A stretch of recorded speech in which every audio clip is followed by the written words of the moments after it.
Okay, Steve, good to see you again. Good to see you, Kevin. Okay, well, we have a real treat for our audience this week.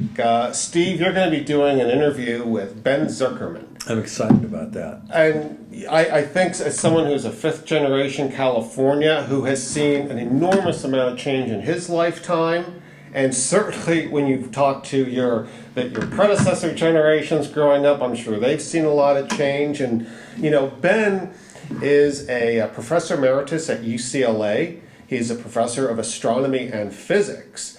And he's also sits on the board. He's the vice president of the California for Population Stabilization. Okay. And Dr. Zuckerman has been very involved when you're looking at the environment, particularly looking at it through that lens of population and the impact that the numbers are having on all these changes.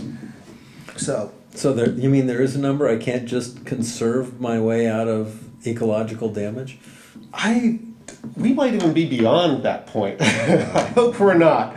But again, really excited about this interview, Steve, and this will be great. And I'm sure our audience is going to love it as well. Okay. Good morning, Dr. Zuckerman. Hi, Steve. Nice to see you. Good to see you. So you've been a California resident for a long time, about 30 years? Yeah, I moved here permanently in 1983, although I had spent a fair number of years before that, going all the way back to the summer of 1963. Okay, so you were a visitor to California first, and then you became a permanent resident. Correct. Citizen. Yes. Okay, and you're an astronomer and a physicist. How did you get involved in the issue of population growth? Well, way back in the 1950s, when I was a teenager, I became aware of the fact that American women, on average, were having 3.5 or 4 babies. And because I sort of was comfortable with doing mathematics, I sort of figured out what this high fertility might imply for the U.S. population or U.S. population growth. And it was clear that if we continued with such high fertility here in the U.S., that the U.S. population would explode. And so I became concerned about it because even back when I was a youth, I thought there were enough people here in the United States, it was crowded enough, and that we should care about leaving space for other species to exist. So I became concerned. So you were an environmentalist even back then also? I was an environmentalist of sorts. I really loved animals right from the get-go. Okay. But actually in the 1950s and 60s, the two big issues that my generation were concerned with were civil rights and peace, in particular the war in Vietnam. And so for quite a few years, my main focus was on civil rights and on getting out of the war in Vietnam, and I didn't really become a serious environmentalist or conservationist until quite a few years later. How is it that we've got all this population growth and we keep being told we need, to build more housing to make it affordable, but we've doubled the housing stock in Los Angeles County in my lifetime, and it's less affordable to working people now than it ever was. How does that happen? What are the mechanisms for that? Well, I think you'd have to ask an urban planner or an economist that question. Well, those are dark sciences. I'm not sure. Yes, I'm not sure I can tell you the reasons for such problems, but okay. I'm a little bit familiar with some of the problems themselves now rather than their past history.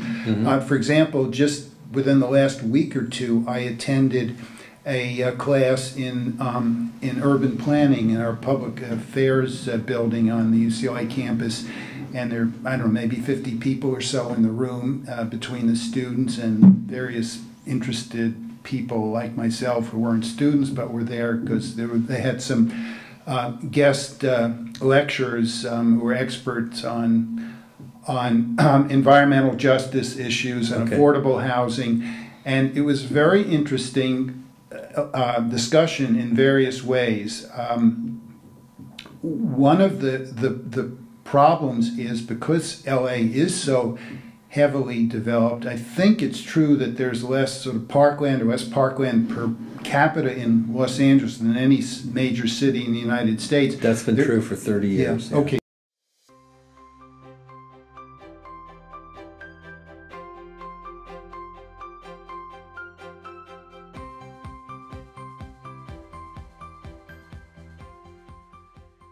So there's so little open space that if the population of Los Angeles city or county grows, which it's been doing for decades and decades, and new people are coming in and there's no open space, what happens? What does one do to accommodate these people who are coming into the city, many of whom may not have a lot of money and need some kind of affordable housing? Well, one of the obvious places to put new arrivals, people coming into Los Angeles, would be in some undesirable area, like, for example, alongside of a freeway, which, and there are some open spaces alongside of freeways. However, one really doesn't want to live in these places because the pollution from the freeway is really detrimental to people's health. There have been studies that show, especially for children, I believe also for older people, that you just don't want to live within a few hundred yards of a freeway. And yet, if you build something there, because most people don't want to live there, you could call this affordable housing and put a lot of people in these ones. And one of the things that was mentioned at this class I went to just within the last week or two, that one of the persons in one of the Los Angeles agencies that determines, that works on affordable housing, was asked the question, if there was the choice between not building affordable housing or building affordable housing near freeways, what would you do? Okay? The choice was, would you rather have no affordable housing, or would you rather build affordable housing alongside of freeways? And the person thought about his or her answer, and the answer was, we'll build the affordable housing along the side of freeways. And that just shows how desperate things are now. The thing is, many poor people and people of color live in areas near freeways or near polluting facilities, and this is regarded justifiably so as environmental injustice. But there's the chicken and egg question, and it's one thing if the freeway is already there and the agency decides to put affordable housing next to the freeway. I mean, we're really in a bad way if that's the kind of planning decisions that our overpopulation is forcing upon us. And when I raised in the Q&A portion of this class the question of population growth and saying Los Angeles population's been growing, so we have no open spaces, this must be a forcing issue. This must be a population growth must be one of the causes of environmental injustice. If you're forced, because the population is going to put people in, to make people live in unhealthy environments, then population growth is a cause of environmental injustice. And then I asked the 50 people or so in the room, do you know what the population growth is in Los Angeles over the last, I said I was no expert on this, and what's the population growth been in the last 10 or 20 or 30 years? Not one single person, including the experts, and these are all students in the room, not one single person in that room could answer that question I posed to the room. And it shows that somehow the concept of population growth affecting not only other species, but causing environmental injustice to poor people or people of color of our own species, they don't make the connection that you just can't keep jamming people into a space without causing things like environmental injustice. And you'd think that a school of urban planning would have that. Absolutely. Nobody in that room knew about what Los Angeles population growth, because they hadn't connected the two. They hadn't connected the fact that the population's growing, new people are coming in, many are poor, many are people of color. Where are you going to put them? Well, you've got to put them in these places which are still undeveloped, which are undesirable places to live. And amazingly, I mean, the UCLA School of Urban Planning is considered one of the top 3 in the country. And, you know, once again, these issues were very common in the 1970s. They were things that we considered in the 1970s. And they've fallen off the radar screen. They're off the radar screen. They're off the map. I was in a situation recently in a group discussion on several issues where I raised the idea of population control, and people on the left, I'm not control, but I mean voluntary limiting population, not like state control. And I mean, people on the left and people on the right started screaming. It was the only thing they were ever unified on in this group, was how dare I even mention this concept. And, you know, I was on the way to where we are today, and I was on the 2 freeway, and there's a section of the 2 freeway that's where the Los Angeles River goes underneath it. And the Los Angeles River, for those of you not from LA, is a big ditch. Okay, there's no like scenic river there. It's a big concrete ditch. Right. And it generally has a lot of polluted outfall from it because there's a lot of little industrial nooks there, and there's a lot of power plants along the river.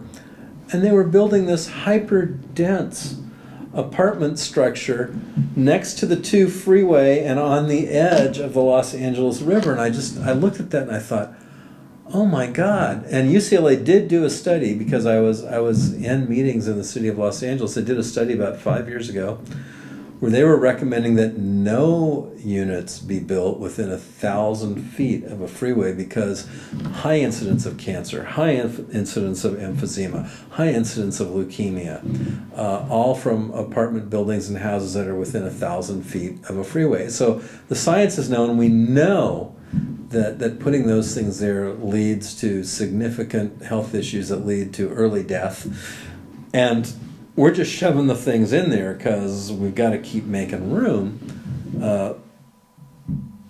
But so there's really 3 methods for population control as far as I can see. There's government force, there's education of the population, and then a third one, which is kind of a political hot potato, is immigration control. Because, I mean, the leading cause of population growth in Europe and in California seems to be immigration. How do we address that? Or can we address that? Well, once upon a time when the leading cause of population growth in the United States was high fertility of American women, which is what I mentioned earlier, was what I first noticed back in the 1950s and 60s. The most controversial aspect of trying to lower fertilities was the question of abortion, because they're related, although nobody I've ever known has argued that abortion should be a major aspect of birth control or fertility control or anything like that. But, you know, there is some relationship between fertility, how many children a woman has, and whether or not abortions are legal, for example.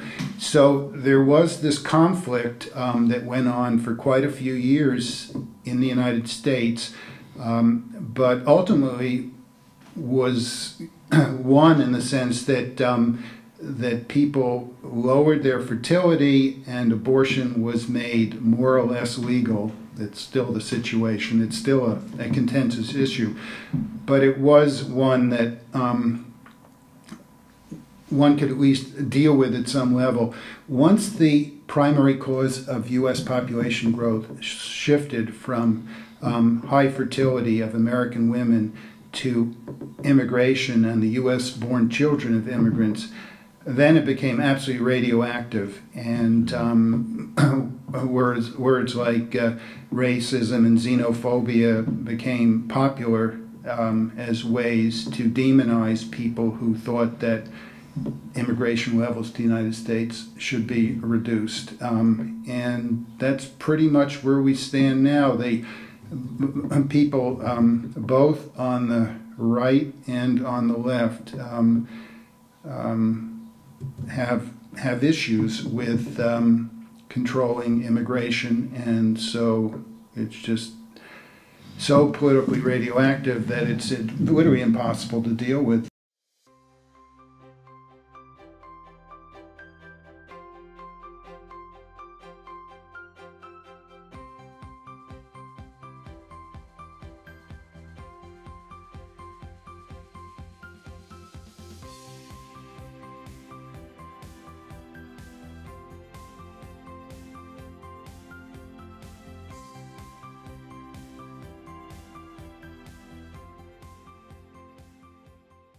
We know right now what's going on is there's this enormous immigration battle in Congress going on as we speak. Mm-hmm.